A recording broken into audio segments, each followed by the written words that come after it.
എൻ്റെ പേര് ദിവ്യ. ഞാൻ റീസെൻ്റ് ആപ്റ്റിറ്റ്യൂഡ് വിന്നറാണ്. ഇതിനെന്നെ ഹെൽപ്പ് ചെയ്തത് ബ്രിഫിനി അക്കാഡമിയാണ്. സാറിൻ്റെ ക്ലാസ്, സാറിൻ്റെ പ്രാക്ടിക്കൽ സെക്ഷൻസ് അതിനെ ഒരുപാട് ഹെൽപ്പ് ചെയ്തിട്ടുണ്ട്.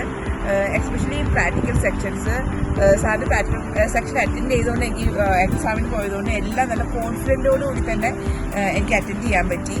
പിന്നെ സാറിൻ്റെ ക്ലാസ്, സാറിൻ്റെ വീഡിയോസൊക്കെ ഭയങ്കര ബെനിഫിഷ്യലാണ്. ശരിക്കും പറഞ്ഞാൽ സൈറ്റ് റെഫർ ചെയ്യണം, പക്ഷേ സൈറ്റിലുള്ള എല്ലാ കണ്ടന്റും തന്നെ സാറിൻ്റെ നോട്ട്സിൽ ഇൻക്ലൂഡ് ചെയ്തിട്ടുണ്ട്. അതുകൊണ്ട് എനിക്ക് ശരിക്കും വിത്തൗട്ട് ബ്രിഫിനി അക്കാഡമി എനിക്ക് ഫസ്റ്റ് അറ്റംപ്റ്റ് തന്നെ പാസ്സാകാൻ പറ്റുന്നത് എനിക്ക് ഒരു ഉറപ്പില്ല. സോ ഇനിയുള്ള ആപ്റ്റിറ്റ്യൂഡ് കാൻഡിഡേറ്റ്സിനോട് ഞാൻ സ്ട്രോങ്ലി റെക്കമെൻഡ് ചെയ്യാണ്. If you want to pass first attempt, please join ബ്രിഫിനി academy. Thank you so much.